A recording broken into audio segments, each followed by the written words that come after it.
നമസ്കാരം, ഭാരത് ലൈവിലേക്ക് സ്വാഗതം. നടിയെ ആക്രമിച്ച കേസുമായി ബന്ധപ്പെട്ട് ദിലീപ് കുറ്റവിമുക്തനാക്കപ്പെട്ടതോടുകൂടി ദിലീപിന്റെ പുതിയ സിനിമ തിയേറ്ററിലേക്ക് എത്തുകയാണ്. അതിന്റെ ട്രെയിലർ ഇപ്പോൾ വമ്പൻ ഹിറ്റാണെന്നാണ് മനസ്സിലാക്കാൻ സാധിക്കുന്നത്. ഭബ് ഭബ് ബാ എന്ന സിനിമയാണ് ഇപ്പോൾ റിലീസിങ്ങിന് എത്തുന്നത്. 18-ാം തീയതിയാണ് റിലീസിംഗ്. ഈ സിനിമ ഗോകുലം മൂവീസിന്റെ ബാനറിൽ ഗോകുലം ഗോപാലനാണ് നിർമ്മാണം. ഭയം, ഭക്തി, ബഹുമാനം എന്ന വാക്കുകളുടെ ഷോർട്ട് അക്ഷരങ്ങളാണ്, അതിന്റെ ആദ്യത്തെ അക്ഷരങ്ങളാണ് സിനിമയുടെ പേരായി ഉപയോഗിച്ചിരിക്കുന്നത്. ധനഞ്ജയ് ശങ്കർ എന്നാണ് സംവിധായകന്റെ പേര്.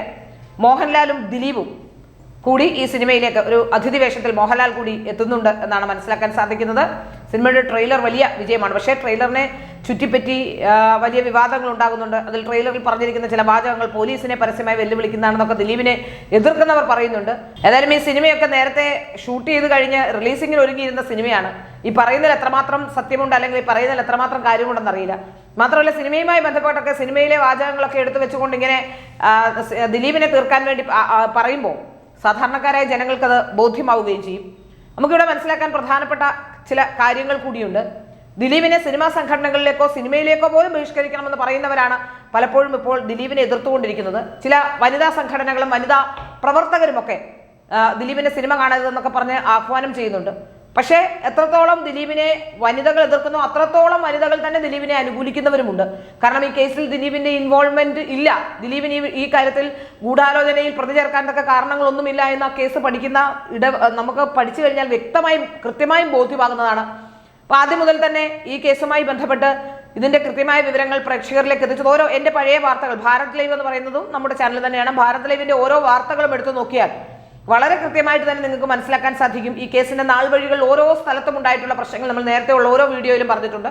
ഏതായാലും ശിക്ഷാവിധി കൂടി വന്നു കഴിയുമ്പോൾ നമ്മൾ വായിച്ചു നോക്കിയ ശേഷം വളരെ വിശദമായ ഓരോ വാർത്തകളും സിനി ഭാരതിലൂടെയും ഭാരത് ലൈവിലൂടെയും ഒക്കെ ഞങ്ങൾ പുറത്തുവിടുന്നതാണ്. കാരണം എന്തൊക്കെയാണ് സംഭവിച്ചിരിക്കുന്നത്, എവിടെയാണ് പ്രോസിക്യൂഷന് പിഴവുണ്ടായിരിക്കുന്നത്, എവിടെയാണ് ദിലീപിനെ കൊടുക്കാനുള്ള ശ്രമങ്ങൾ നടത്തിയിട്ടുണ്ടോ, ഇത്തരത്തിലുള്ള വിഷയങ്ങളെല്ലാം തന്നെ നമ്മൾ പറയുന്നതായിരിക്കും. പലപ്പോഴും പല കാരണങ്ങൾ കൊണ്ടും ഈ കേസ് 8 വർഷം നീണ്ടുപോയി. ഇനിയും കുറെ വർഷങ്ങൾ കൂടി നീണ്ടുപൊക്കോട്ടെ, അല്ലെങ്കിൽ സുപ്രീം കോടതി വിധി വരെ കാത്തിരുന്നാൽ മാത്രമേ ദിലീപിന് ഒരു സിനിമയിൽ വിജയമുണ്ടാവൂ, സിനിമാ സംഘടനകൾക്ക് എടുക്കാവൂ എന്നൊക്കെ ഭാഗ്യലക്ഷ്മി അടക്കമുള്ളവർ പറയുന്നത് കേട്ടു. അങ്ങനെയാണെങ്കിൽ സത്യം പറഞ്ഞാൽ പിണറായി വിജയന് ഭരിക്കാൻ പോലും കഴിയില്ല. സുപ്രീം കോടതിയുടെ പരിഗണനയിലാണ് ഇപ്പോഴും ലാവ്ലിൻ കേസുള്ളത്. അപ്പൊ അതൊന്നും പറഞ്ഞിട്ട് ഒരു കാര്യവുമില്ല. കാരണം കേസിൽ വെറുതെ വിട്ടുകഴിഞ്ഞാൽ അടുത്ത അപ്പീൽ പോകുക എന്നുള്ളത് സ്വാഭാവികമായ നടപടിക്രമമാണ്. അപ്പീൽ പോവുക, അതിൽ കുറ്റക്കാരനാണെന്ന് കണ്ടെത്തിയാൽ അപ്പോഴാണല്ലോ. ഏതായാലും അതുവരെ ദിലീപിന് നിലവിൽ പ്രശ്നങ്ങളൊന്നുമില്ല എന്നാണ് മനസ്സിലാക്കാൻ സാധിക്കുന്നത്. അതിനുശേഷം കേസും നടപടികളും ഒക്കെ മുമ്പോട്ട് പോകും. എൻ്റെ ഒരു കാൽക്കുലേഷൻ വെച്ച് നോക്കിയാൽ, അല്ലെങ്കിൽ ഞാൻ കണക്ക് കൂട്ടി ഇതുവരെ പഠിച്ചതും ഉള്ള കാര്യങ്ങൾ വെച്ച് നോക്കിയാൽ, സുപ്രീം കോടതി പോയാൽ പോലും ഇതിൽ ദിലീപിനെ കുറ്റക്കാരനാക്കാൻ പറ്റിയ കാര്യങ്ങളൊന്നുമില്ല. പൾസർ സുനിയുടെ മൊഴിയോ പൾസർ സുനിയുടെ നേരത്തെയുള്ള സ്വഭാവവും ഒക്കെ വെച്ച് നോക്കുമ്പോൾ പൾസർ സുനിയുടെ പേരിലുള്ള കേസ്, പൾസർ സുനിയുടെ സഹതടവുകാരുടെ പേരിലുള്ള കേസുകളും ഒക്കെ വെച്ച് നോക്കിയാൽ ഇവരൊക്കെ പറയുന്നത് എങ്ങനെ വിശ്വസിക്കാൻ കഴിയുമെന്നുള്ള ഒരു പ്രശ്നം ബേസിക്കലി തന്നെ നിലനിൽക്കുന്നുണ്ട്. അല്ലെങ്കിൽ ഈ പറയുന്നത് ശരിയാകണമെങ്കിൽ അതിനൊക്കെ സ്ട്രോങ് ആയ എവിഡൻസുകൾ ഉണ്ടാവണം. അങ്ങനെ ഒരു എവിഡൻസ് കണ്ടെത്താൻ പ്രോസിക്യൂഷന് കഴിഞ്ഞിട്ടില്ല. പിന്നെ ആകെയുള്ള പ്രശ്നം ചാനൽ ചർച്ചകളിലൂടെ ചില ചാനലുകളും ദിലീപിനോട് വൈരാഗ്യമുള്ള ചില ചാനലുകൾ ഉണ്ടായിരുന്നു. അവരെ കയ്യിലെടുത്തുകൊണ്ട് അവർക്ക് ഏതെങ്കിലും തരത്തിലുള്ള ഗുണങ്ങൾ ഉണ്ടായിട്ടുണ്ടോ എന്നറിയില്ല. ഏതായാലും തകർന്ന തരിപ്പണമായിരുന്ന ചില ചാനലുകൾ അക്കാലത്ത് സർവൈവ് ചെയ്തു പോയത് ദിലീപിനെ കൊണ്ടാണെന്ന കാര്യത്തിൽ സംശയമില്ല. ഏതായാലും ഈ വിഷയത്തിൽ മാധ്യമങ്ങളെയും അതുപോലെ തന്നെ ജനവികാരം എതിരാണെന്നും അത് കോടതികൾ മാനിക്കണമെന്നും ഒക്കെ പറഞ്ഞുകൊണ്ട് ഇത്തരത്തിൽ ജനവികാരത്തിനനുസരിച്ചൊന്നും ഒരു കോടതിക്ക് വിധി പറയാൻ കഴിയില്ല. ജനവികാരമല്ല കോടതിയിൽ വിധി പറയുന്നതിനുള്ള മാനദണ്ഡമെന്ന് ഇനി ജനങ്ങൾ മനസ്സിലാക്കണം. കോടതിക്ക് മുന്നിലെത്തുന്ന തെളിവുകൾ ഇപ്പോൾ ജനവികാരത്തിന്റെ അടിസ്ഥാനത്തിൽ ഇപ്പൊ എന്നോട് വൈരാഗ്യമുള്ള ഒരുപാട് പേര് കാണും. എന്ന് വെച്ചാൽ ഞാൻ ക്രിമിനൽ ആക്ടിവിറ്റീസ് ചെയ്യുമെന്ന് പറയാൻ കഴിയില്ല. അല്ലെങ്കിൽ ഏതെങ്കിലും ഒരു അറിയാതെ ആരെങ്കിലും കുരുക്കാൻ ഏതെങ്കിലും ഒരു കേസിൽ പെടുത്തിയാൽ എന്നെ തൂക്കിക്കൊല്ലണമെന്ന് പറയാൻ പറ്റില്ല. അതിന് ആനുപാതികമായ തെളിവുകൾ ഉണ്ടാവണം. ഇവിടെ ദിലീപിന്റെ കാര്യത്തിൽ അത്തരത്തിലുള്ള തെളിവുകൾ ഉണ്ടായിട്ടില്ല എന്നാണ് മനസ്സിലാക്കാൻ സാധിക്കുന്നത്. അത്തരത്തിലുള്ള തെളിവുകൾ ഇല്ലാത്തടത്തോളം കാലം ദിലീപിനെ ഒരു തരത്തിലും ആ കേസിൽ കൊടുക്കാൻ കഴിയില്ല. മാത്രമല്ല, ഇപ്പൊ ജുഡീഷ്യറിയെ പോലും സംശയത്തിന് നിലനിർത്താൻ നടത്തുന്ന ശ്രമങ്ങൾ നമ്മൾ കണ്ടതാണ്. കഴിഞ്ഞ ദിവസം ജഡ്ജി എണ്ണീറ്റ് നിന്നു, തൊഴുതു എന്നൊക്കെ പറഞ്ഞുകൊണ്ട് അത് ബാറും ബെഞ്ചും തമ്മിലുള്ള ഏത് കോടതി നടപടി നിങ്ങളൊരു കോടതിയിൽ പോയി നോക്കൂ. എല്ലാ കോടതിയിലേക്കും ജഡ്ജി വരുമ്പോൾ ഇത് പതിവുള്ളതാണ്. അത് സാധാരണഗതിയിൽ അത് കോടതിയുടെ നടപടിക്രമമാണ്. ബാർ ആൻഡ് ബെഞ്ച് തമ്മിലുള്ള ഒരു കൊടുക്കൽ വാങ്ങൽ പ്രക്രിയയാണത്. അതിന് ഒരു ബഹുമാനമാണ്, ബാറും ബെഞ്ചും തമ്മിലുള്ള ഒരു ബഹുമാനമാണ്. ആ സമയത്തായിരിക്കും ഒരു പക്ഷേ ദിലീപ് വന്നിട്ടുണ്ടാവുക. കാരണം അതിന് മുമ്പത്തെ വീഡിയോയിൽ ദിലീപ് കോടതിയിലേക്ക് ഇറങ്ങുമ്പോൾ അഭിഭാഷകർ അവസാന സെക്കൻഡ് അവർക്കറിയാം 11 മണിയാണല്ലോ കോടതി ടൈം എന്നറിയുന്നതുകൊണ്ടും വിധി വരുന്ന സമയമൊക്കെ അവർക്ക് അഭിഭാഷകർക്കൊരു സ്ഥിരമായി ചെയ്യുന്ന ഒരു ഇതായതുകൊണ്ട് നമുക്ക് മനസ്സിലാകുമല്ലോ. അന്ന് ആദ്യത്തെ കേസായി ലിസ്റ്റ് ചെയ്തിരുന്നു. അപ്പോൾ ഇവർ ഇറങ്ങി വരുമ്പോൾ മാധ്യമപ്രവർത്തകർ തടഞ്ഞു നിൽക്കുമ്പോൾ അതിൽ അഭിഭാഷകർ പറയുന്നുണ്ട് കോടതി കയറാനുള്ള സമയമായി, നിങ്ങൾ ഞങ്ങൾ വിടൂ എന്ന് പറയുന്നുണ്ട്. അപ്പോൾ ആ സമയത്തായിരിക്കും ഒരു പക്ഷേ ദിലീപ് എത്തിയിട്ടുണ്ടാവുക, അതിനപ്പുറത്തേക്കൊന്നുമില്ല. ഇതൊക്കെ കാണുന്ന ആൾക്കാർ നേരത്തെ മുതൽ തന്നെ പൊതുബോധം, അതായത് ഈ കോടതിയിലെ ജഡ്ജി എന്തോ കുഴപ്പക്കാരിയാണ്, അവരെന്തൊക്കെയോ ചെയ്യുന്നു എന്ന തരത്തിലുള്ളൊരു പൊതുബോധം ഉണ്ടാക്കി വെച്ചിട്ടുണ്ട്. അത് ഈ കേരളത്തിലെ പ്രോസിക്യൂഷൻ നമുക്ക് വ്യക്തമായി മനസ്സിലാക്കാൻ സാധിക്കും. പ്രോസിക്യൂഷനും ചില ചാനലുകളും ഉണ്ടാക്കിയ പൊതുബോധമാണത്. അതൊരിക്കലും ശരിയായ രീതിയല്ല. ഈ കേസിൽ ഒരുപാട് കള്ളത്തരങ്ങൾ, ഞാനുമായി ബന്ധപ്പെട്ട ഒരു കാര്യം കൂടി എനിക്ക് പറയാനുള്ളത്, പിന്നീട് ഞാൻ പറയുന്നതാണ്. ഒരുപാട് കള്ളത്തരങ്ങൾ ഈ കേസുമായി ബന്ധപ്പെട്ട് പ്രോസിക്യൂഷൻ പറഞ്ഞിട്ടുണ്ടെന്ന കാര്യത്തിൽ സംശയമില്ല. ഓരോന്നായി വരും ദിവസങ്ങളിൽ നമ്മൾ പൊളിച്ചെടുക്കുന്നതായിരിക്കും. എന്തൊക്കെയാണ് ഈ വിഷയത്തിലുള്ളത് എന്ന്, ദിലീപിനെ ഈ വിഷയത്തിൽ നശിപ്പിക്കാനുള്ള അല്ലെങ്കിൽ എങ്ങനെയാണ് ഇതിലേക്ക് ഡ്രാഗ് ചെയ്യാനുള്ള ഗൂഢാലോചന നടത്തിയതെന്നടക്കമുള്ള കാര്യങ്ങളെക്കുറിച്ച് വരും ദിവസങ്ങളിൽ ചർച്ചയാകും. ആ ദിവസങ്ങളിൽ നമ്മൾ ഓരോ വിഷയവുമായി ബന്ധപ്പെട്ടും എന്തൊക്കെയാണ് കേസിന്റെ മെറിറ്റ് അനുസരിച്ച്, ഞാൻ കേസിലില്ലാത്ത കാര്യമോ കേസിന്റെ കോടതി നടപടികളോ യാഥാർത്ഥ്യമല്ലാത്തതോ ആയ കാര്യം നിങ്ങളോട് പറയില്ല എന്നുള്ളതാണ് എൻ്റെ ഏറ്റവും പ്രധാനപ്പെട്ട നിങ്ങൾക്ക് തരാനുള്ള വാക്ക്. അതുകൊണ്ട് തന്നെ ഞാൻ ഒരിക്കലും ആ വിഷയവുമായി ബന്ധപ്പെട്ട് തെറ്റിദ്ധരിപ്പിക്കുന്നതോ കള്ളവുമോ ആയ കാര്യങ്ങൾ പറയില്ല.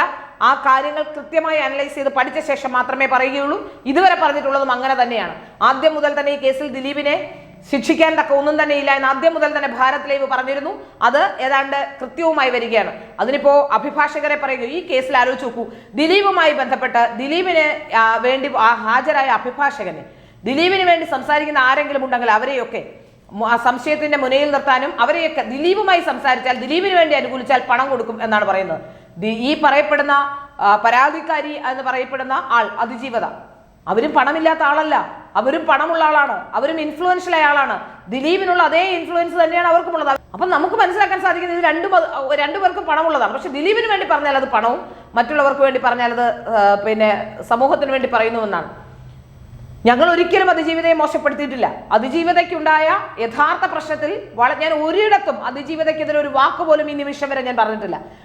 ഞാൻ സ്ത്രീകളോടൊപ്പം തന്നെയാണ്. പക്ഷെ ഞാൻ സ്ത്രീകളോടൊപ്പമാണെന്ന് പറയുമ്പോഴും അനാവശ്യമായി സ്ത്രീകളെ ഉപദ്രവിക്കുന്ന യഥാർത്ഥത്തിൽ ജനുവിനായ കേസുകളിൽ പെടുന്ന പുരുഷന്മാർക്ക്, അല്ലെങ്കിൽ അത്തരത്തിൽ പറഞ്ഞു പറ്റിക്കുന്നവർക്ക്, അത്തരത്തിൽ ചതിക്കുന്നവർക്ക്, അത്തരത്തിലുള്ളവർക്ക് കൃത്യമായ രീതിയിൽ അവർക്ക് തീർച്ചയായും ഒരു വിധി അവർക്ക് എതിരായി ഉണ്ടാവണം. അവരെ പൊതുസമൂഹം ഒറ്റപ്പെടുത്തണമെന്ന കാര്യത്തിൽ ഒരു സംശയമില്ല. പക്ഷേ അനാവശ്യമായി ഏതെങ്കിലും കാര്യത്തിൽ പെട്ടുപോവുകയോ അതിൽ ഏതെങ്കിലും തരത്തിലുള്ള പ്രശ്നങ്ങൾ ഉണ്ടാവുകയോ ചെയ്യണമെങ്കിൽ പുരുഷന്മാർക്ക് നീതി ലഭിക്കണം എന്ന പക്ഷത്തിനും ഒരു വ്യത്യാസവും എനിക്കില്ല. അതുതന്നെയാണ് ഞാൻ പറയുന്നത്. ഞാൻ സമൂഹത്തിന്റെ എവിടെയാണോ നീതി, സ്ത്രീയുടെ പക്ഷത്താണെങ്കിൽ സ്ത്രീയുടെ പക്ഷത്ത്, പുരുഷന്റെ പക്ഷത്താണെങ്കിൽ പുരുഷന്റെ പക്ഷത്ത്, ഇവിടെ ഈ അതിജീവിതയ്ക്ക് നീതി ലഭ്യമായിട്ടുണ്ട്. അവരെ ആക്രമിക്കാൻ ആ കൃത്യത്തിന് കൂട്ടുനിന്നിട്ടുള്ള എല്ലാവർക്കും അത് ശിക്ഷ കിട്ടും. ഒരു സംശയം അക്കാര്യത്തിലില്ലല്ലോ. ഇവിടെ ഇതിന്റെ ഗൂഢാലോചന എന്ന് പറഞ്ഞുകൊണ്ട്, ഗൂഢാലോചന ഉണ്ടോയെന്ന് തെളിയിക്കാൻ പോലും കഴിയാത്ത ഒരു ഗൂഢാലോചന ഉണ്ടെന്ന് പറയപ്പെടുന്ന കാര്യത്തിൽ ഇതിലൊരു വലിയ ഗൂഢാലോചന സിദ്ധാന്തം പല രീതിയിലും ഉണ്ടാക്കിയിട്ടുണ്ട്. ഒന്ന് ആലോചിച്ച് നോക്കൂ. ആദ്യത്തെ ഗൂഢാലോചന പറയുന്നത് ദിലീപ് ബലാത്സംഗത്തിന് ഗൂഢാലോചന ചെയ്തു എന്നായിരുന്നു. അതിനുശേഷം ദിലീപ് അവിടുത്തെ അന്വേഷണ ഉദ്യോഗസ്ഥരെ വധിക്കാൻ ശ്രമിച്ചു എന്ന് പറഞ്ഞ ഗൂഢാലോചന. അപ്പൊ ഇതിൽ മൊത്തത്തിലൊരു ഗൂഢാലോചന. ആ ഗൂഢാലോചനയുടെ സൂത്രധാരനാരാണ്? അതായത് ഇങ്ങനെ അധികം ഗൂഢാലോചന കേസുകൾ ഉണ്ടാക്കാനും ഈ ദിലീപിനെയും ജുഡീഷ്യറിയും ഒരു സംശയവും വേണ്ട, ചരിത്രത്തിലെങ്ങും ഇല്ലാത്ത വിധം എല്ലാ കാലത്തും ഒരുപാട് കോടതി വിധികൾ, ഈ ജഡ്ജി തന്നെ പറഞ്ഞിട്ടുള്ള പല കോടതി വിധികളുമുണ്ട്. ഈ ജഡ്ജിയെ കുറിച്ച് ഞാൻ ഹൈക്കോടതിയിലെ പല അഭിഭാഷകരോട് സംസാരിച്ചു. ഒരു അഭിഭാഷകർക്കും അവരെ കുറിച്ച് എതിരഭിപ്രായമില്ല. നല്ല ജുഡീഷ്യൽ ഓഫീസർ എന്ന ഖ്യാതിയുള്ള ആളാണ്. സുപ്രീം കോടതി വരെ 2 തവണ ഈ അതിജീവിത പോയതാണ് ഈ ജഡ്ജിയെ മാറ്റണമെന്ന് പറഞ്ഞിട്ട്. അതുകൊണ്ട് തന്നെ നമുക്ക് മനസ്സിലാക്കാൻ സാധിക്കുന്നു ഈ ജഡ്ജിമാരും ഒക്കെ എപ്പോഴും ഈ മറ്റ് ഉന്നത കോടതികളുടെ സർവൈലൻസിൽ തന്നെ ഉള്ളവരല്ലേ. ഏതെങ്കിലും തരത്തിൽ അത്തരം കാര്യങ്ങളുണ്ടെങ്കിൽ അറിയാമല്ലോ.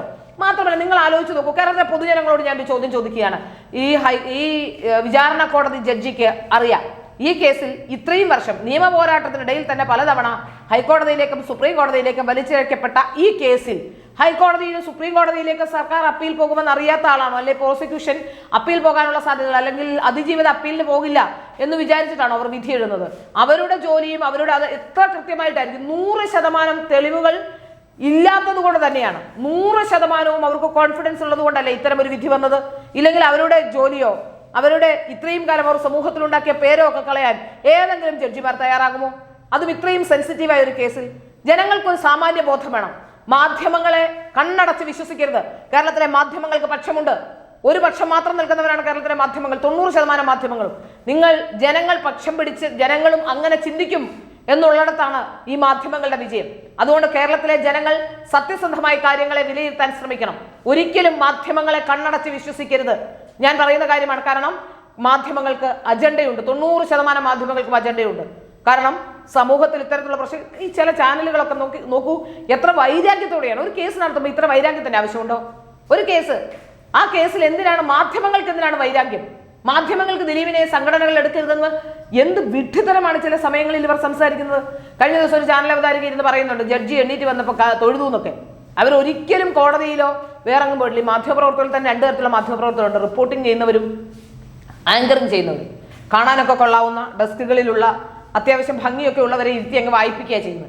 പലപ്പോഴും എന്താണ് സംഭവിക്കുന്നതെന്നോ എന്താണെന്നോ ആർക്കും അറിയില്ല. എഴുതി കൊടുക്കുന്ന വായിക്കുകയും ടോക്ക് ബാക്കിലൂടെ ചോദ്യങ്ങൾ ചോദിക്കുകയും ചോദ്യങ്ങൾ പറഞ്ഞു കൊടുക്കുകയും ഒക്കെ ചെയ്യുന്നവരാണ്. ആ ചോദ്യം ചോദിക്കാൻ അവിടെ ഇരുന്ന് പരിശീലിക്കുന്നത് കൊണ്ട് മാത്രം നല്ല ജേർണലിസ്റ്റ് ആവണമെന്നില്ല.